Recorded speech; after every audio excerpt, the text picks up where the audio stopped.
So it's a lot of like mindset shifts. Like our educational system is completely outdated. Good for the Industrial Revolution. For how many people has that worked out?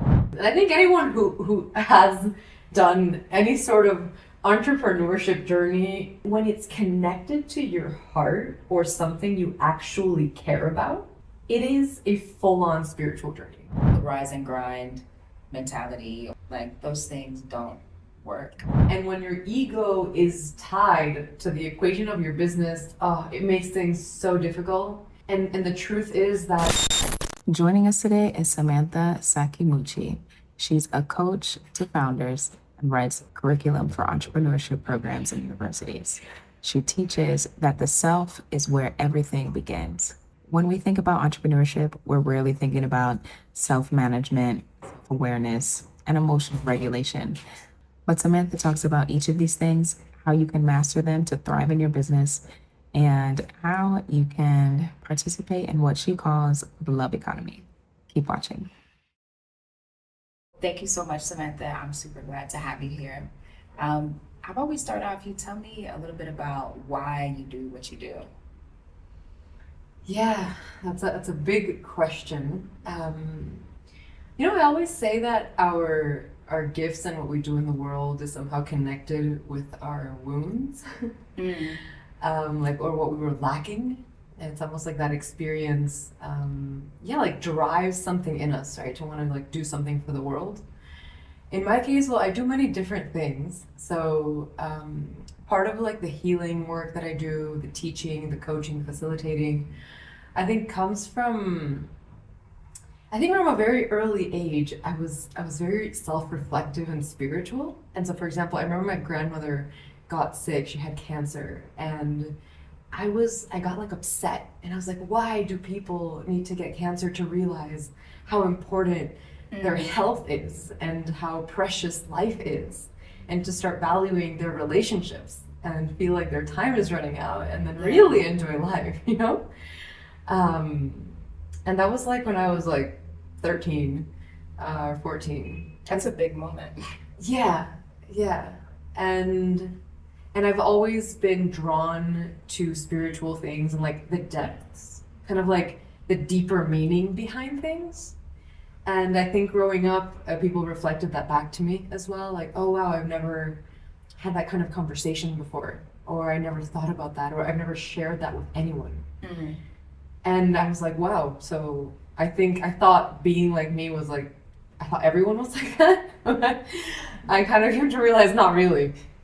So a lot of what I do, I think, is creating the spaces where people can access those parts of themselves and have those conversations and have that depth.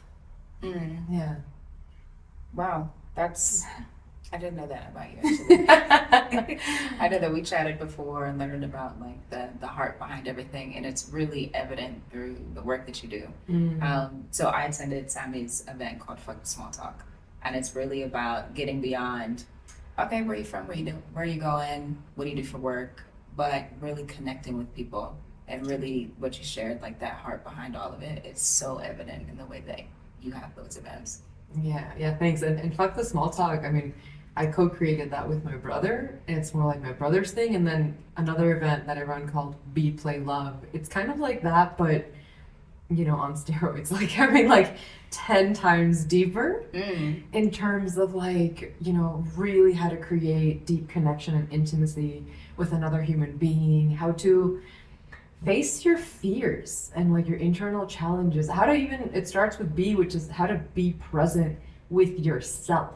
That's where it all starts, right? That's, my business is called the Self Academy, and it's because everything starts with the self, and from that place of wholeness, of accessing, really it's almost, without getting too spiritual right at the beginning, but it's accessing God within you, that wholeness, and showing up in the world from that place. I think that's the medicine that the world needs. Yeah. Tell me what your mission statement is again. Well, in a big summary, I'd say more the vision rather than the mission statement is to help elevate the consciousness of humanity And I think with, I mean, that's a really big phrase, and I think we can all do that in small and large ways. The way that I do it, like the Self Academy creates the tools, the spaces, the experience, and the educational programs to be able to do that. So it's a lot of like mindset shifts. I think, you know, when we grow up in the world today, like we get like, you know, we get a map of reality. And I think the maps are outdated. That's what I think. I think the maps, you know, what we learned in school, like our educational system is completely outdated. It comes from a post-Soviet model that wanted to create children good for the Industrial Revolution. So like workers that question nothing, that were efficient, that could work 10 hours a day. And so, yeah, the current educational system is great for creating factory workers and maybe cubicle workers. And, well, for how many people has that worked out? Well, I'll let you reflect on that. Right? And then we need to create a new map. So we need new ways of thinking. We need new maps of understanding life. And there's some parts in life that provide those maps, like for example, religion. But I think some of those maps are, like, a lot of people feel that some of those maps are also either outdated or limited, or limited in the interpretation we've had of them until now. Interesting. That's interesting that you phrase it. Like, is the religion or the construct itself limited, or is how we've been expressing it and interpreting it? Can that change? Yeah, exactly. And that's what I try to do. It's like, well, what do more empowering maps look like? And so I write educational programs for universities and for training organizations, and empowerment is at the base. And empowerment has also become like a buzzword. Like empowerment, it's like empowerment. Like, what does that mean? Yeah. it's based on what? Yeah. But it's, if we take it to like its core, it's just giving people power back. Their power. The current system is inherently disempowering. The educational system is disempowering. Like, these are the rules. These are the criteria. The standardized, like, this is the mark that is going to say whether you are intelligent and worthy or not, right? Every human being is inherently worthy and intelligent in their own way. But the educational system doesn't make anyone feel like that. Yeah. And so we need to heal a lot of shame and unworthiness that have been caused by, well, ancient trauma and everything we've been carrying, and that is reflected in these systems. And we need to create new systems so that future generations can live differently and create a different world, you know? Yeah. So when we think about business or entrepreneurship, usually the first thing that comes to mind is like sales, revenue, expertise in a certain area, product, volumes. Usually the last thing that people think about is any type of self-reflection or self-development. I mean, why do you think that is, and why does that really not work? I think that's a reflection of the same model. And one map that I like to understand the world is like masculine, feminine energy. Nothing to do with gender. It's almost like yin yang, right? And we're very biased in the world towards the masculine. We're biased towards like the yang. So everything that is like structure, profits, like external appearance, linearity, like linear growth, all of these things, strategy, are like really valuable. When other things that are like, you know, the internal world, things you cannot see, emotions, creativity, intuition, non-linear growth, seasons, right? And these things are kind of like not that valued. They kind of like come second, and we try to avoid them. Why? Because the feminine aspects of life are harder to control. And we live in it's like the seasons, right? The seasons are unpredictable, uncontrollable. I mean, it's a framework that we kind of know where we're going, so we can prepare for each. But we can't control that. You can't. And the same with like intuition, like emotions, right? I mean, we live in like a ridiculously emotionally repressed an emotionally immature society. Nobody wants to talk about that. Don't be sad. Don't be angry. Don't be scared. Be happy all the time. That's literally what we all heard growing up. So, this is a deeper topic. I'm just bringing it on a very like high level. But I think the business world and all those words you used reflect that. And it's just like, yeah, profits and growth and the model. And I'm not saying, I'm not shutting those things down on any level because they have their place. But we focus on those things and achieve those things at the expense of what? And that is a critical question because usually when there's a hyper focus on any extreme, right now we just happen to take masculine, feminine as an example, there is a hit, like there's a problem, right? There's like a lack in the other extreme. There's damage done, and that's what happens with the feminine inside all of us, like in society. It has also happened to women over the last hundreds of years, forever, and we're now trying to correct that.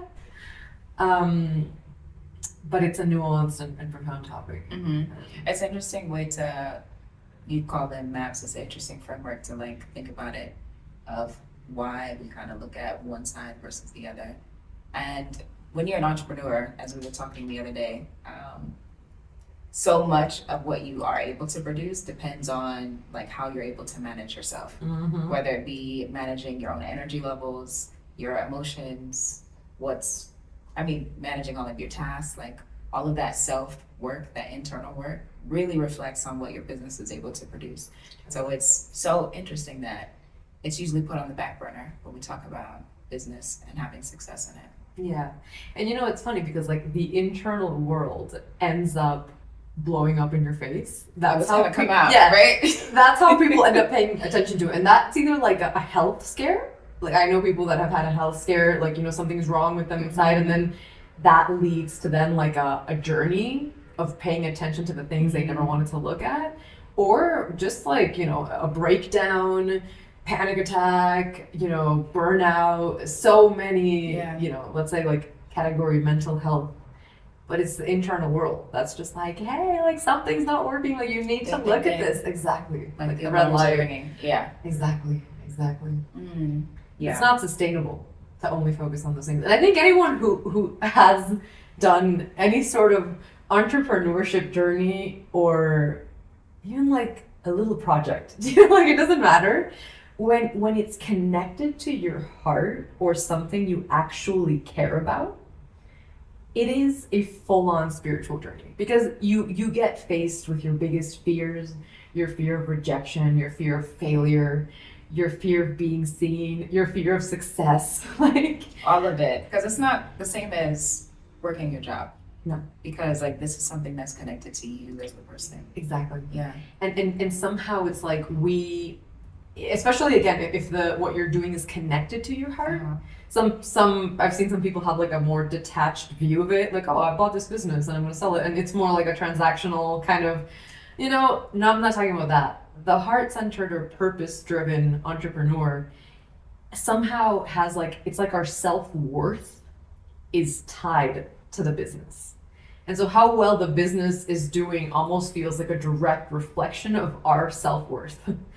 Oh, and that is tough. It feels like that's a hard thing to deal with, and kind of a dangerous place to be in, Yeah. Because it's also the same as linking your productivity to how you perceive yourself. Exactly. And separating those things is so important. Just like who I am as a human being, where I find my worth, my value, is separate from my entrepreneurial endeavors, from how productive I am. Like that, I think is one of the most important things for entrepreneurs to do. Yeah. When we think about like kind of like the rise and grind mentality, or how burnout is so common, like those things don't work. Yeah. Like that, checking in with yourself and making sure that you're centered will help you be able to succeed. Yeah. And here just to play like devil's advocate, maybe it does work, but it's extremely painful. It can be effective. It's gonna cost you that. Exactly. And what I mean when I say it works, I mean like, unfortunately, I think it's just the way the human experience goes. Like, human beings learn in extremes. We do. So you hit like one extreme, you're like, oh my god, this isn't working. And then you kind of go to the other extreme, like, oh, just to find this balance. And I think, sometimes there's no escaping. Like, we have to go through our own experience in life to learn. And we got to learn the hard way. I think we've all been there in relationships, in business, in money, in life. And other times, I think we like, I've done this a lot. Like, I've heard people. I've listened to people who have been through the motions and the experience. So we can like learn and riff off each other, and we don't all have to crash and burn and then find the balance. You know what I mean? So yeah, there's a way where you don't listen to the little voices and you don't do that rebalancing yourself. Life is gonna slap you on the face and bring it to you some other way. So it's like, look, choose the hard way or the tiny bit more intentional, conscious way. I'm not saying it's not going to be hard or challenges are not going to come your way. That's just life. But there are tools we have to make it a little bit more manageable, To make it suck less. Exactly. Yeah. Yeah. It makes me think about, I've been seeing some entrepreneurs who have hit like crazy milestones in their business, and we're all praising them. And then so after the praise, it's like, wow. And then they come out and say, behind the scenes, I actually hated my life, or I was extremely depressed, or I was super unhealthy because I was just going. I didn't take a rest. And like, those are the things that it worked, right? They hit the milestone, they reached a certain measure of success, but there is a cost to that. And so there's value in being able to pace yourself, I guess, and grow in a way that is sustainable for you and your business, and without causing a mental health crisis or like physical health crisis. Totally. And I love that you said that, because I've also read and heard a few entrepreneurs with that experience.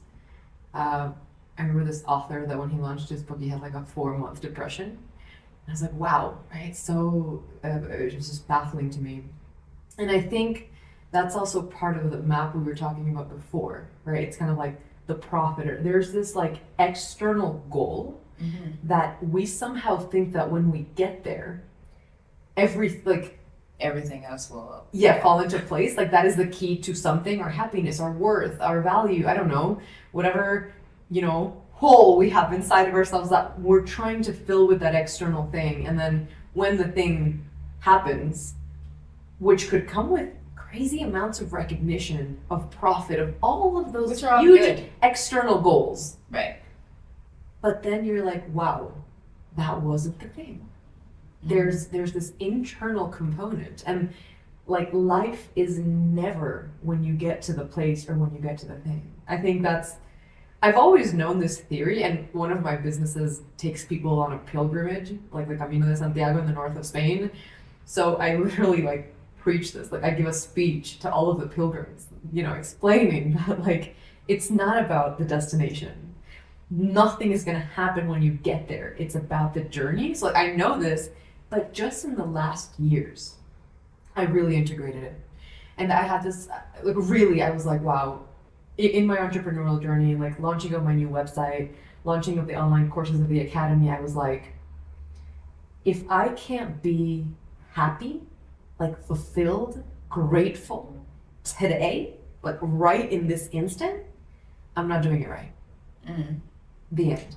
That was my KPI. That's a word right there. That was my KPI. And then it just brought me back every day to, I struggled, I had mind Fs, I was like, and I was just like happy and grateful. I'm like, this is it. Like, life is right now. Life is not gonna happen or be amazing or get better when nothing. Yeah. And as long as I'm living under that premise, I'm living under a false premise. Yeah.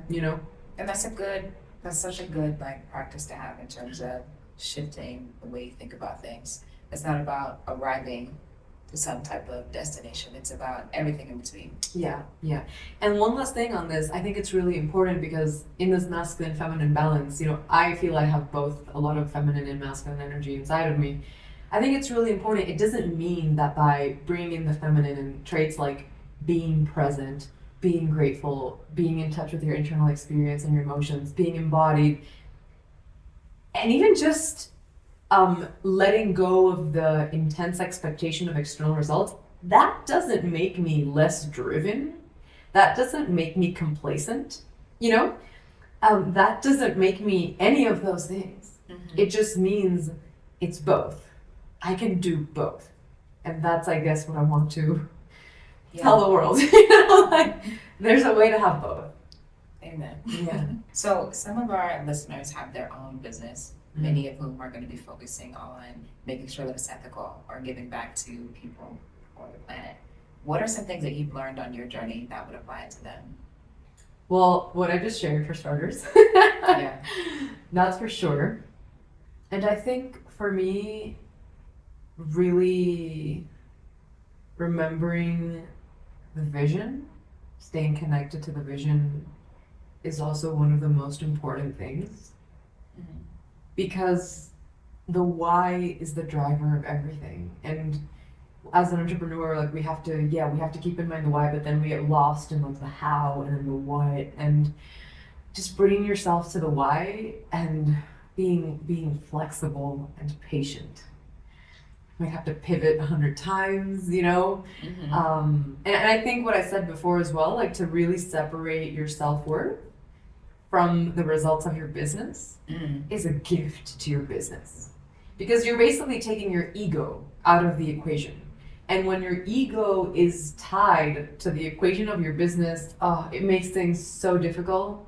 You take everything so personally. And the truth is that business is not a linear thing. Business has seasons. It has ups and downs. You know, it's not linear. And when you start to think that something going on wrong in your business means something is wrong with you, then you can't think straight, you know, and you can't make intelligent business decisions. So yeah, and I think also the last thing here is really investing in your emotional intelligence. So like knowing how your fears and like shadows show up for you in every aspect of your life, but especially in your business. And I say this because people that have ethical businesses, they we tend to have a big purpose, right? There's heart in that. There's something bigger than ourselves behind it. And yeah, that makes it tricky sometimes because it does makes us face our deepest fears, and that can really sabotage us sometimes. So having like coaching or therapy in parallel to your business, I think is an absolute must to be able to think straight, you know? You mentioned something interesting, something about how your shadows might come up. For someone who hasn't heard that expression before, what exactly does that mean? Yeah, so your shadows are like all of the unconscious parts of yourself, right? Like, it's literally what's in the shadow, and what's in the light is what you can see. And so shadow work, which is popular in the psychological realm and in the coaching world, is making the unconscious conscious. So an example would be,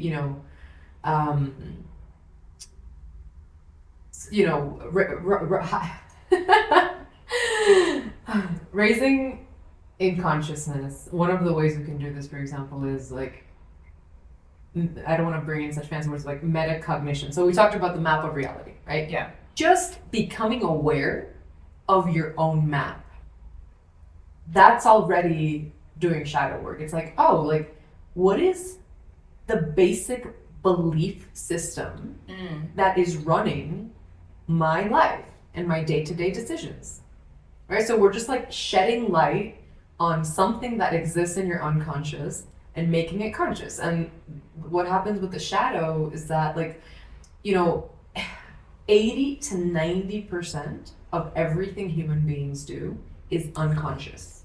It's stored in the unconscious mind. And that's baffling. It's crazy. Isn't it? Like, we're just running on autopilot. Exactly. That's why this And word is so important. Because you have these like programs and unconscious behaviors driving your life, and a lot of psychological work and coaching and self-growth, self-development is taking a look at those unconscious programs and asking like, okay, are these programs, are these beliefs serving me, right? And sometimes the way we get to asking those questions is because we keep like, hitting our head against the same wall, or we keep having horrible relationship patterns, right? Or something just keeps happening, and we're like, okay, maybe it's me, maybe it's not the world, and then that's one of the, I think, doors that those moments where it's like, wait a minute, we've been here before. Maybe I'm the problem. Exactly. After the third relationship or the third job or the third situation, you're like, huh. So, you are essentially the common denominator in everything that happens in your life. So, yeah, unconscious. That's what the shadow is. It's things that might like come out and project onto other people. Blame. It could come out in any way, and it could be sabotaging you, your life, your relationships. So it's making that conscious. I see. So you are in business with your mom, and you have been for quite some time. What are some things that you've learned about yourself that allowed you to branch off and create your own? Well, my business relationship with my mother has shown me all of my trauma. I've learned so much. I don't even know where to start with that question. I think when two people get into business together, they never think about the exit. And even entrepreneurs that start businesses, they never think about their exit strategy. You always just focus on making it grow. Doing the doing. Yeah. But you don't think about how to maybe like take yourself out of the equation, or how the ending might happen. So they tend to be messy because we don't think about those things. And I think with my mom, I learned first the power of having a great co-founder and business partner, because we were, and that led to like immense synergy, growth, like each harnessing our strengths, and we really built a beautiful business together. And then I think I also learned about the difficulty of ending things. I remember I had a coach that said like, we don't know how to end things as human beings. And things got a bit ugly before they could end. I didn't have the ability to end them. I felt guilty that I couldn't leave. I felt like I would be abandoning her, if I did leave. And so I really learned a lot about boundaries, about like enmeshment, and how that's just not a good thing. We really, with every relationship we have in our lives, it's so important to like draw the boundaries and know where the lines are. That's a really big lesson I learned. And then ultimately, a last thing I think I really learned too, the biggest lesson for me has been in self-trust. I think all heart-led or purpose-led entrepreneurs struggle with that, like really trusting ourselves, trusting our vision, like trusting that little like itch we have inside to create something in the world, or when we can imagine something being possible. Like imagination is like the birth, like the seed of reality. Do you know what I mean? You first, like, if you can imagine it, then you can create it. Yeah. That has to happen first. Exactly. Yeah. But we have to trust that, right? And we have to overcome all of the voices of self-doubt that try to keep us small, or try to keep us in the wrong job, or try to keep, sometimes practicality comes disguised as fear.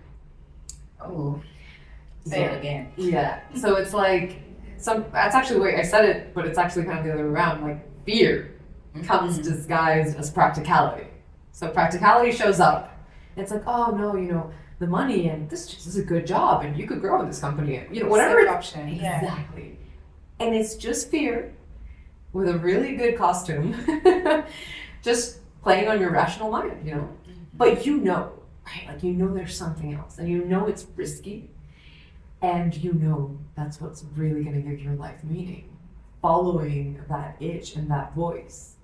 And I mean, quite frankly, I mean, I'm very radical about this, but if we are not here contributing to a better world for every single human being to have a better life, what are we doing? Honestly. What are we What are we doing? doing? What are we doing? What, sustaining the current systems that clearly do not work, which I won't get into why they don't, but they don't. Yeah.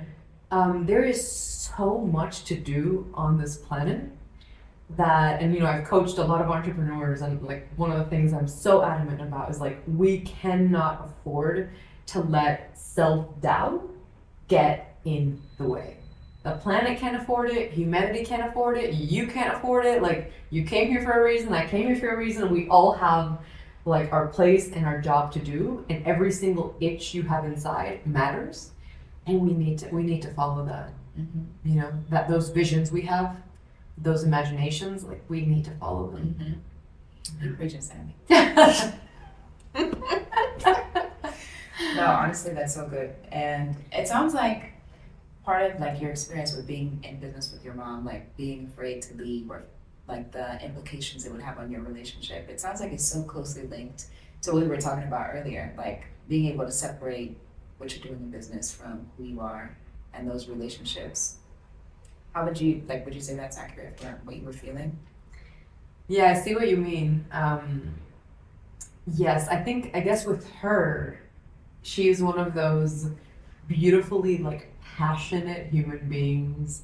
She's Latin, like she's just like, she feels everything with like her bones. So this sort of separation of her, like our business has her name in it. Do you know what I mean? So there's some serious enmeshment there with her in her business. And I think I just had to like separate myself and my worth from that. Even now we're in this process of like restructuring, new general director, things changing, and it has been like sometimes when people like change what you did or come in and you're like, you can't do it like that. And like, you know what? I just noticed my ego and I was like, maybe it can be done like that. And maybe the way that we've been doing it for the past 15 years, doesn't need to stay that way. Maybe there is a better way and I don't have that better way. Or better yet, I don't want to come up with that better way because I actually want to direct my energy, my attention, my strengths to other missions. Yeah. Exactly. So, Sammy, you have a unique perspective on what's happening in the entrepreneurial space because you've been working with universities and having your hands in curriculums. So I'm curious, are there any trends in entrepreneurship or the way that we think about entrepreneurship that you're excited about? Yeah. One of them, the first one that comes to mind is like human-centered thinking. And I think design thinking is a big one that's now popular, and there's programs, and I wrote an entrepreneurship program just based on design thinking. And I loved it because human-centered thinking is what we've been talking about. Like business is by humans for humans at the end. Why do we do anything, right? Yeah. It's all for human beings. So I love that mindset shift. And I think there's also been like an increasing importance placed on self-awareness, emotional intelligence. Even words like courage, resilience, heart-led leadership, purpose, purpose-driven. You know, all these words, conscious leadership, they're kind of more and more welcome in the business world. Even like big universities, Ivy Leagues, like they're starting to bring mindfulness is another one. Yeah. I love it. Yeah. Mindfulness is just fantastic because it just brings us into the present moment. It allows us to bring more intention and consciousness in everything we do. So I love that it became popular and it became a buzzword as well. What do you think kind of has contributed to that shift? Because I know even thinking probably like 5-10 years ago, this wasn't as common. It would be considered too woo-woo, or it's kind of touchy-feely. That doesn't really seem to relate to business. What do you think contributed to like that shift? Well, I mean, some people say there's a big like planetary shift happening right now, on many levels. But looking more at a historical perspective as well, you know, if we look at like the hippie movement, that was huge. I mean, really, if we look at that, that was like one of the first times that things like psychedelics and love and peace and the peace sign.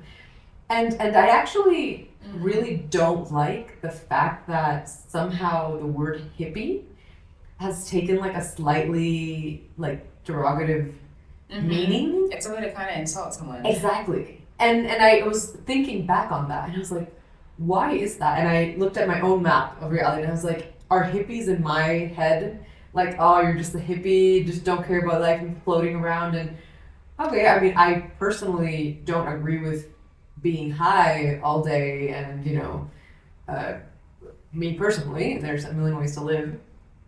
But I think there is gold in that movement because I think there was a rebellion against the system and the oppression and the having to conform and fit into these, you know, like boxes. Cubicles, Yeah, but the industrial way of living life and running society. Exactly.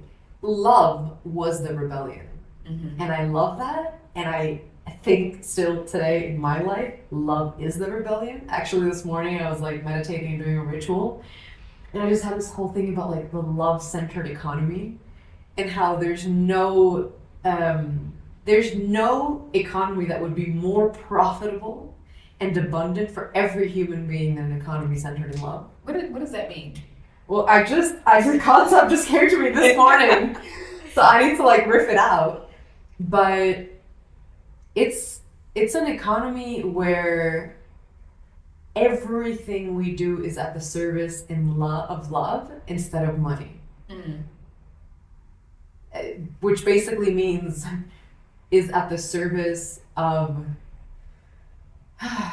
the well-being of all humanity instead of the ego and profit-hungry, insatiable drive. At the expense of others. Exactly. Exactly. So that's what it means. Sounds like a sister to good prophets, honestly. Yeah.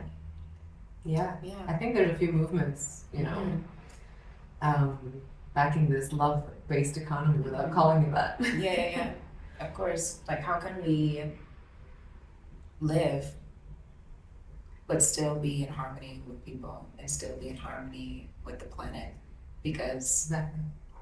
our happiness doesn't have to come at the expense of other people. Exactly. And we need to pave the path, you know, show that is possible. Because that's one of, you know this thing of the Olympics are actually happening now. But I'm so bad with these theories. But you know, like when a record is broken, you know that theory that then when I can't remember the 1 mile thing, the first time that record was broken, a whole bunch of people started breaking it.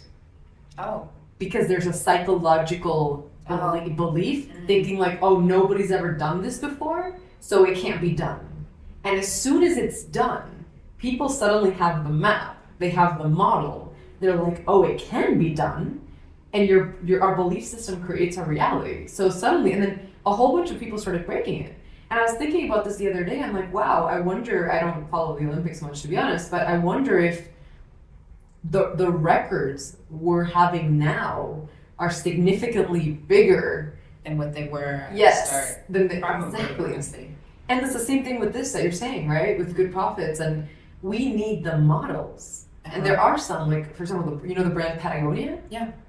That's one of like my model brands of what's possible. Of course. And the more people do it, the more we change our limiting beliefs around the fact that a company or a business focused on, let's say, the 3 Ps, like people, planet, and profit, but people and planet first, is possible. And it can be successful. It can be a household name. Absolutely. It can make a lot of money. But it doesn't have to come at the expense of people or the planet. Yeah. And that's really like what my dream is for the world, honestly. Ethical business should be the norm. Absolutely. How can we normalize it? Exactly. I'm right there with you, supporting you, sister. We're gonna do this. Love-centered economy, I love it. Exactly. Yeah. Even the word love, Mhm. you know, it's like we use it and we've distorted it, and it seems like, oh, kind of like fluffy and like it has no place 'Cause we in throw it business. around. I love ice cream. Love my partner. Love my, like it's, but Yeah. it has a very important place in business. You know, making your customers feel loved, Mhm. making your employees feel loved, um, you feeling loved, making your products feel lovable. Like it's yeah. Yeah, because I think it's right there with empathy, really being able to make someone feel seen and having that connection. Exactly. Yeah, absolutely. Yeah. So as we're wrapping up, one thing that I like to ask guests is, what do you want to be remembered for? This could be in the context of your work or just in life in general.